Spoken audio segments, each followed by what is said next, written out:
Hello, I am Scott Leopold with Cooperative Strategies, and I'm going to take you through a review of the overall planning process and a set of facilities options for your feedback and consideration. At the end of this presentation, there will be a link to an online survey for your input. All responses will be shared with the City Council and the Board of Education for further discussion. This is the overall process that was followed. We began in the spring of 2018 by analyzing all reports and data completed to date. We developed enrollment projections and performed the capacity analysis that will be detailed later in this presentation. We also analyzed the 2016 Facility Condition Report completed by DIA Architects and associated costs with the deficiencies that were identified in that report. All of the data was run through the Council Advisory Committee. The committee met 3 times over the summer to discuss options previously put forth by the city school system and also considered other options. This presentation, including the options, was given to the City Council and the school board in a joint meeting on August 20th. The Joint Council did not have extensive discussion around this presentation because their desire to have that conversation at a later date in which feedback from the community could be included. There will be an opportunity for community members to attend a public meeting and to ask questions and share additional feedback. Feedback from an online survey and any other responses collected at the community meetings will be presented to the City Council and the board later this fall. The following slides will overview the current and projected demographics as well as the capacity of the current school facilities. Here are some general demographic information about McMinn County as a whole. Overall, resident live birth counts have declined slightly between 2002 and 2016, but have remained relatively flat since 2011. The population is projected to increase slightly over the next 5 years. Birth data is used in the enrollment projection process to project kindergarten enrollment 5 years later. These maps show the locations of our schools and the overall student density. Darker shades of blue indicate higher densities of students, and lighter shades of blue indicate lower densities. The red crosshair symbol is the median center of the student population. That is the point where half of the students live north, half live south, and half live east, and half live west. That sounds like 4 halves, but I promise that's how it works. This type of map is useful for determining the placement of school locations or programs. This shows historical development data for the city of Athens. As you can see, there was a relatively high amount of development in the early part of the 2000s, but it dropped during the housing downturn between the years of 2007 and 2010. And now it is starting to creep back up, but nowhere near where it was at the levels between 2004 and 2006. This shows the overall historical and projected enrollment for Athens City Schools. Historical enrollment starting in 2008-09 is shown in the dark red. The recommended projection is shown in the gray. We run a high projection as well, which is a mathematical projection which is based on the highest trends observed over the past 10 years. The low projection is based on the lowest trends observed, and the moderate projection is a mathematical average. In this case, the recommended projection is very close to the moderate, but it does have some more variations when we look at it at the by school level. Here's our overall historical enrollment by year and by grade. We show relative high enrollment numbers in red and relative low enrollment numbers in blue. As you can see, over the past few years, we've had some kind of higher than average kindergarten enrollment numbers, and we would expect to see those propagate through the projections that we'll show in the following slides. This shows the overall recommended projected enrollment by grade by year. As you can see, our 203 kindergartners from the previous year have resulted in 203 first graders this year. We have a larger kindergarten class projected for 2018-19 at 214 students. The overall projection is projected to go from around 1,800 students up to around 1,900 students over the course of the 10 years. We were asked to look at projections beyond a typical 10-year enrollment projection.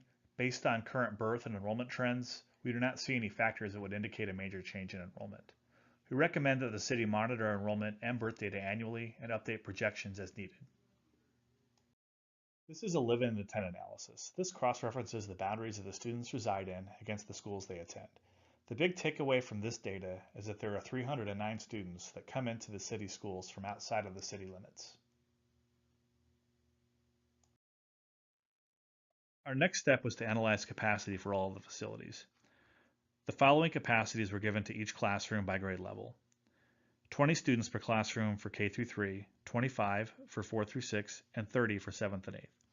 Specialty spaces like art rooms, music rooms, and gymnasiums were given capacity at the middle schools, but not at the primary or intermediate schools. The middle schools were also multiplied by a 75% load factor to account for students moving between classrooms during period changes and also planning periods for teachers. At City Park, we have a capacity of 360 students, Ingleside 390, North City 280, West Side 327, and Athens Middle School 560. Overall utilization, which is the enrollment versus the capacity, is 90.6%. At the primary elementaries, we're a little bit closer to 100, averaging about 94.7 between the two buildings. We have a little bit more capacity at the intermediate schools and the middle school in the mid to high 80s. We were also asked to consider the impact of non-public schools. This map compares the estimated total student population from the U.S. Census data to the known Athens City Schools student population. As you can see, there is a higher capture rate in the western portion of the city when compared to the eastern portion. In 2016, DIA architects performed a physical condition assessment of the facilities. Cooperative Strategies reviewed these findings and applied cost figures based on RS Means data. RS Means is a nationally accepted costing publication which provides square foot costs for new construction and renovation projects with regional pricing factors. DIA looked at the condition of each site, architectural components, food services, structural systems, mechanical systems, plumbing systems, and electrical systems. Each system was given a score of 0 to 5. 0 would be an excellent score, and 5 would be critical. The assessment did not have any costing information associated with it. Cooperative Strategies agrees with the findings in the DIA report. In order to establish potential repair costs, we modeled replacing every system that was rated a 4 or 5. This is intended to give us a baseline renovation cost for each building. This amounts to a total of $24.3 million.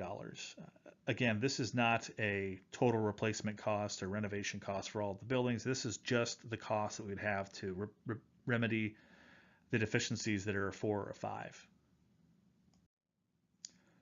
We also calculated a facility condition index score for each building, which is based on dividing the identified deficiencies that are 4s or 5s over the overall replacement cost of the facility. That total replacement cost is based on replacing all of the existing square footage as brand new. We have City Park at 58%, Ingleside at 78%, North City at 64%, West Side at 35%, and Athens City Middle School at 44%. One standard guideline used to determine whether a facility should be renovated or replaced is called the 2/3 rule. This means that if a facility has exceeded 66% of its FCI, it is often more effective to just replace the facility rather than renovate. In some cases, there may be deficiencies in buildings that just cannot be addressed in a renovation project. Again, the overall deficiency cost of facilities is $24.3 million. And that includes architectural, mechanical, plumbing, and electrical deficiencies. The costs do not include any site or parking lot work, replacing any furniture or casework, adding or modernizing any spaces, or any technology upgrades. These deficiencies are almost entirely behind the wall systems that you never see. Again, I want to emphasize that if any of the renovations are recommended, that a full scope study should be conducted to determine the actual cost. And we know that that cost would likely exceed the $24.3 million because it would include systems that are beyond the 4s and the 5s. It would also include some 1, 2s, and 3s as well. One last consideration is educational suitability, or sometimes it is referred to as educational adequacy. This is something else to keep in mind when deciding whether to renovate or replace a facility. Physical condition issues like leaky roofs and windows can be addressed, but it is very difficult to move spaces around within the facility in the cases where you have libraries next to gyms. Or in the case of smaller classrooms, it is difficult to move load-bearing walls. This shows the overall life cycle of any institutional building. The FCI is on the vertical axis and the age of the building is on the horizontal axis. When a building is new, its FCI is 0, but gradually it creeps up over time. At about 25 years, it is due for its first component replacement. This is likely HVAC and roofing systems. The FCI will drop slightly, and then it will gradually keep back up as more systems reach the end of their life cycle. At between 45 and 50 years, the facility will need a modernization. At this point, HVAC and roofing would likely be addressed again, and there may be some more internal or external systems that would be addressed. Then in years 60 to 65, there's another component replacement. And finally, between 80 and 85 years, it's decision time on whether or not another modernization occurs or if the facility has reached the end of its useful life and should be replaced.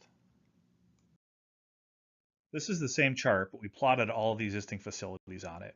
Keep in mind that we had to make some adjustments to the ages of some of the buildings due to the times that renovations came online. As you can see, all the facilities are above the typical curve of where they kind of should be in their life cycle. That means that they're in poorer condition than they should be for their age. Before we get into options, I want to go through some of the site and costing information. We pulled the information for some recent Tennessee school construction projects of similar size and scope. Rocky Fork Elementary, Findlay Elementary, and Boones Creek Elementary all bid out around $200 per square foot. This is not inclusive of any furniture, fixtures, and equipment. Furniture, fixtures, and equipment, or FF&E, costs are a little more difficult to identify. We were able to find 3 projects in Texas, and those all came in around $19 per square foot. FF&E costs are not impacted regionally like construction costs are, so we're comfortable using those Texas examples. For the options that you're about to see, we use $225 per square foot. This would be inclusive of any FF&E costs.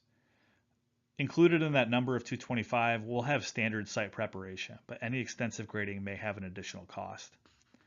For the options that have additions, we use $250 per square foot. This is due to the overall smaller scope of the projects when compared to a completely new school. We're also using 130 square feet per student to account for some additional core space within the additions. Another major factor to consider is overall square foot per student allocation for a building. Again, typical ranges for elementary schools are between 100 and 150 square feet per student. This slide shows some recent projects to give you an idea of the range of square footage. Please keep in mind that all of these facilities have interior circulation space. Ann Sullivan Elementary School around Houston, Texas was 122 square feet per student. Madden Elementary was 134. Boones Creek Elementary School in Washington, Tennessee is 130 square feet per student. Cheshire Elementary School in Delaware, Ohio is 112 square feet per student. Waterleaf Elementary in Jacksonville, Florida is 131 square feet per student. Westview K-8 in Jacksonville, Florida is 111 square feet per student. It should be noted that some of the options that we evaluated that we received from the Athens City Schools were kind of in that 150 square foot per student range. We'll detail that and a little bit more as we get into the options. One of the concerns that came up in the committee meetings was that of traffic and site constraints around the City Park and middle school sites. This is an example of a compact site that is currently operating in Jacksonville, Florida. Its total site is 28.5 acres, but that includes a retention pond and some play fields. The core of the site and parking is on 14.4 acres, and that includes around 135 parking spots and 3 traffic loops that total around 3,000 linear feet or just over half a mile. The facility is a total of 166,199 square feet and has a capacity for just under 1,500 students. For reference, the current city park site is only 12 acres, but the adjacent middle school site is on 26 acres. Another major factor to consider in any facilities plan is the overall operational savings.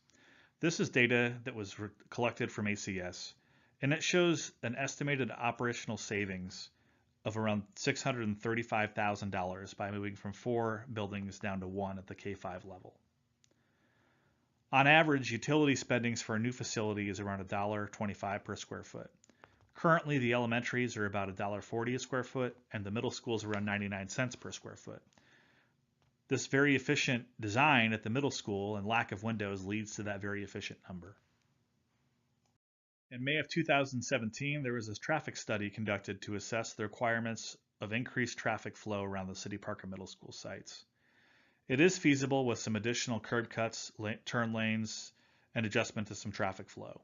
The costs to implement are estimated to be around $1 million. Before we get into the actual options, I wanted to acknowledge that there has been a lot of speculation in the community and print media around the idea of a new district-wide PK5 building on the City Park site. At this time, no decision has been made and there is no preferred option. The purpose of this process and subsequent online surveys and community meetings is to collect your feedback and sentiment so that it can be shared with decision makers. The City Council and School Board will consider your feedback as they discuss the options and make decisions. Also keep in mind that this process is not a vote. What decision makers agree on may not be any one of the options as it is presented, but a variation or collaboration based on your feedback. Also keep in mind that many of the actions in each of the options may look the same, but they differ based on cost, percentage of renovated space versus new construction, and operational savings. This is option 1A. City Park would be rebuilt as a PK5 building on its existing site at 156,000 square feet, which is about 120 square feet per student. Athens City Middle School would be renovated to improve the existing conditions of the building. West Side, North City, and Ingleside would all be repurposed. So in this option, all of the students in the city would be on the City Park site and the Athens City Middle School site. Here's some additional costing information for option 1A. The total project cost would be $44.6 million. $35.1 million is in construction costs for City Park. We also allocated $2.5 million in contingency for additional site work, traffic mitigation, and the demolition of the existing facility once the new building is constructed. We also allocated a little over $7 million for a renovation at the middle school. The overall operational savings anticipated for this option is $690,568. This is due to savings by reducing the number of facilities from 4 elementary facilities down to 1. This is option 1B. City Park would be rebuilt on its existing site at 666 square feet or 150 square feet per student. Athens City Middle School will be renovated to address existing condition issues. The only difference between this option 1B from option 1A is the size of the PK5 building at City Park. It will be much larger.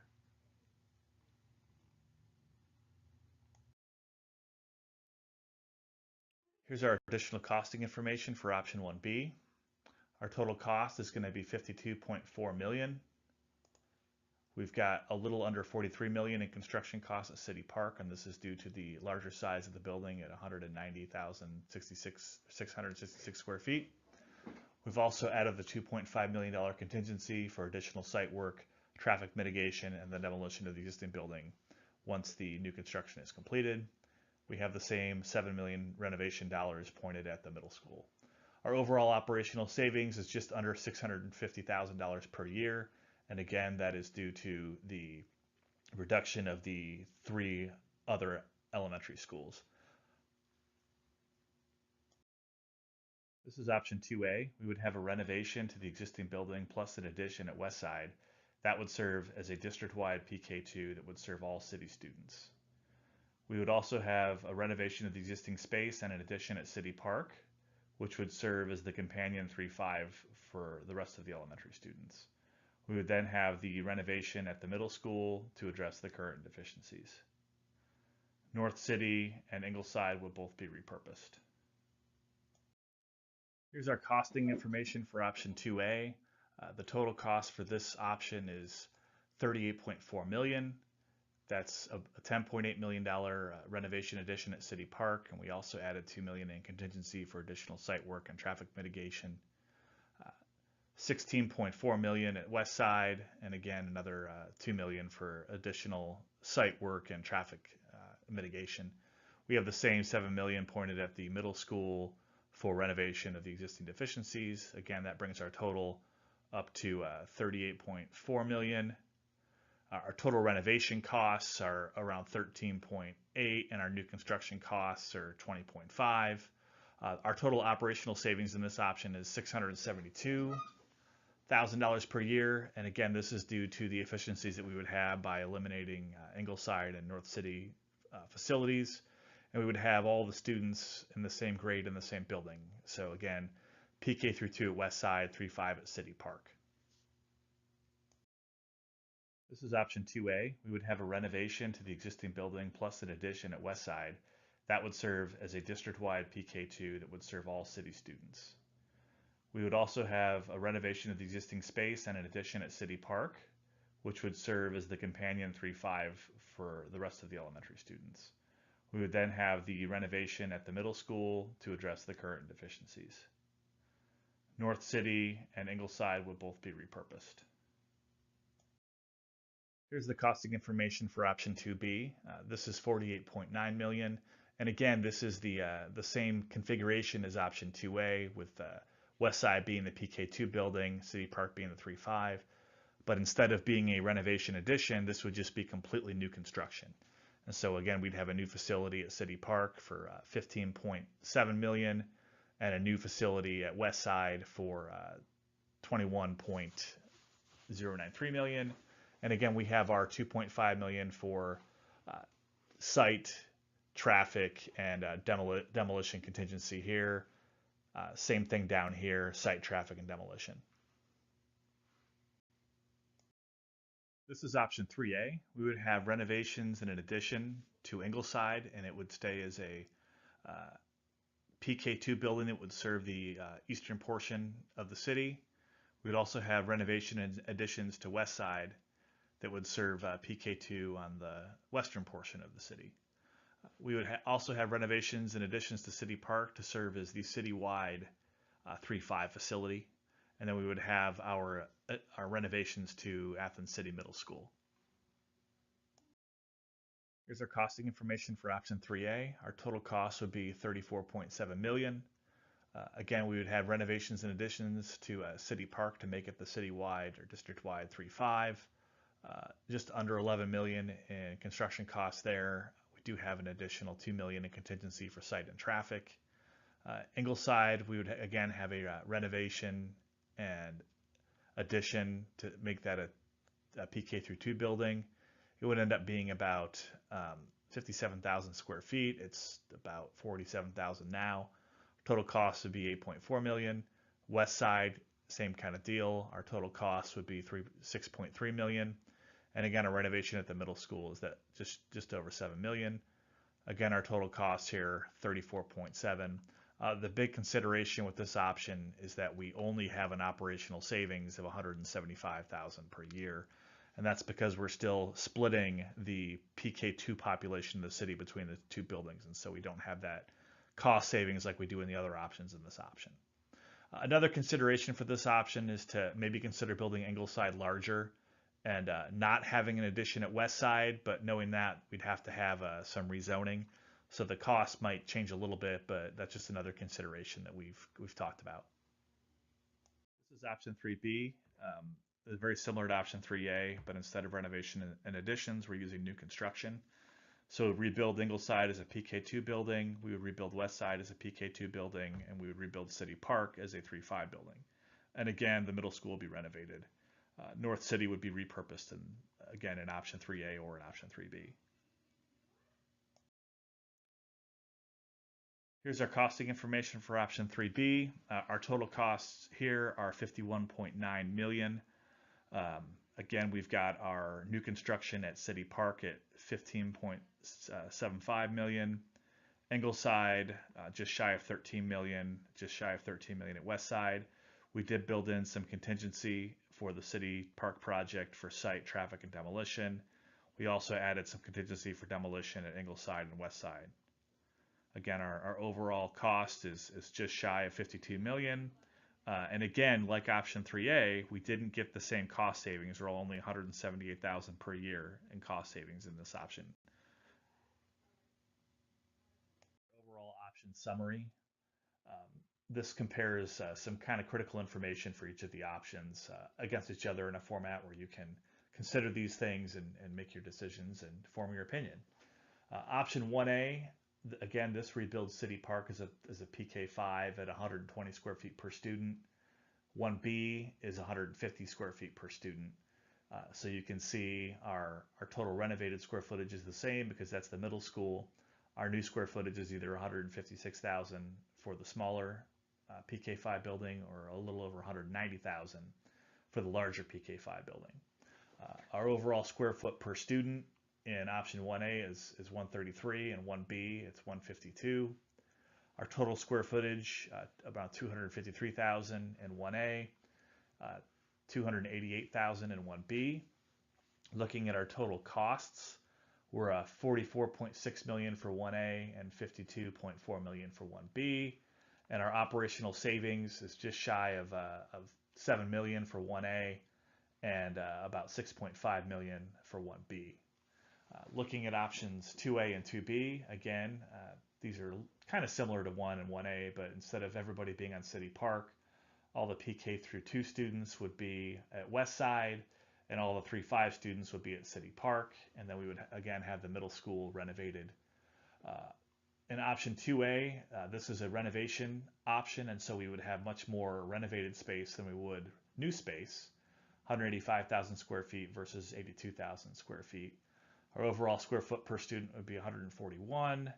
Our total square footage would be 267,000 square feet, and our total costs would be about 38.4 million. Our operational savings is still pretty good, about 6.7 million over 10 years. Looking at 2B, again, this would replace West Side as a citywide PK2 and City Park as a citywide 3-5. We've got much more new space in this option compared to option 2, 97,000 square feet of renovated space, which would be the middle school, and then we have 163,000 of new building. So our overall square foot per student would be 137, and our total square footage citywide would be 261,000 square feet. Our total cost would be 48.8 million. Our operational savings over 10 years is estimated to be about 6.8 million. Looking at options 3A and 3B, again, these two options maintain Ingleside and West Side as kind of pair east and west PK2 buildings. Option 3A, which is the renovation option, we have 232,000 square feet of renovated space, 51,000 of new construction. Our overall cost, square foot per student is 150. Total square footage is 284,000.